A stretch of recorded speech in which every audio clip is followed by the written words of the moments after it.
राम राम दोस्तों। आज हम जानेंगे नव दुर्गा क्यों मनाए जाते हैं। सिर्फ पूजा पाठ ही नहीं बल्कि इसके पीछे छुपा है गहरा संदेश और जीवन की सीख। तो चलिए बिना किसी लंबी स्क्रिप्ट के आसान अंदाज में समझते हैं नव दुर्गा के 9 स्वरूप और उनकी रोचक कहानियाँ। पहले दिन माता शैलपुत्री। देखिए दोस्तों, पहले दिन माता शैलपुत्री की पूजा होती है। माता शैलपुत्री शक्ति और साहस का प्रतीक हैं और शैलपुत्री हिमालय की बेटी हैं।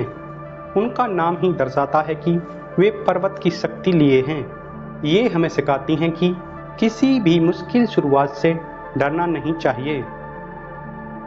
दूसरे दिन माता ब्रह्मचारिणी। दोस्तों, माता ब्रह्मचारिणी ज्ञान और संयम का प्रतीक हैं।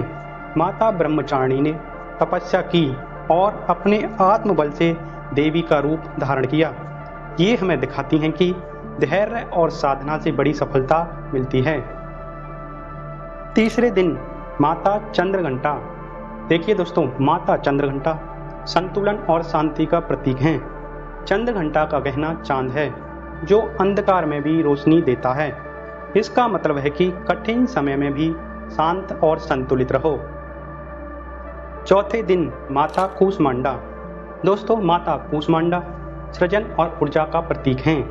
कहा जाता है कि उन्होंने ब्रह्मांड की रचना की, ऊर्जा से सूर्य की तरह उज्जवल प्रकाश फैलाया। ये हमें प्रेरित करती हैं कि हम अपने जीवन में सकारात्मक ऊर्जा फैलाएं।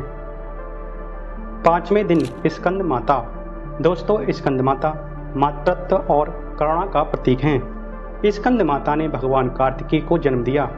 उनकी ममता और करुणा से ही जीवन में सच्ची शक्ति आती है। छठवें दिन माता कात्यायनी। देखिए दोस्तों, माता कात्यायनी न्याय और धर्म की रक्षा का प्रतीक हैं। माता कात्यायनी ने दुष्ट महिषासुर का वध किया। ये हमें सिखाती हैं कि धर्म और न्याय की रक्षा करना सबसे बड़ी शक्ति है। सातवें दिन माता कालरात्रि। दोस्तों, माता कालरात्रि अंधकार और भय को हराने वाली हैं। माता कालरात्रि का रूप सबसे भयानक दिखता है, लेकिन वे बुराई को खत्म करके अच्छाई की रक्षा करती हैं। आठवें दिन माता महागौरी। देखिए दोस्तों, माता महागौरी पवित्रता और शुद्धता का प्रतीक हैं। माता महागौरी ने अपने तप और शुद्धता से अपने शरीर और आत्मा को चमकाया और इससे हमें ये पता चलता है कि सरलता और पवित्रता से ही सच्ची शक्ति आती है। 9वें दिन माता सिद्धिदात्री।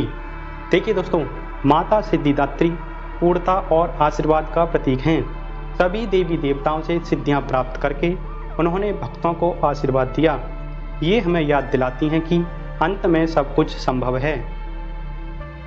दोस्तों, अब आते हैं मुख्य सवाल पर, नव दुर्गा क्यों मनाए जाते हैं। देखिए दोस्तों, नवरात्रि केवल पूजा पाठ नहीं बल्कि सेलिब्रेशन है। इन 9 दिनों में हम अच्छाई को बढ़ाते हैं और बुराई को हराते हैं। उपवास, भजन और ध्यान हमारे मन और शरीर को शुद्ध करने के तरीके हैं। हर देवी का रूप हमारे जीवन के अलग पहलू की सीख देता है। साहस, धैर्य, प्रेम, न्याय, शुद्धता।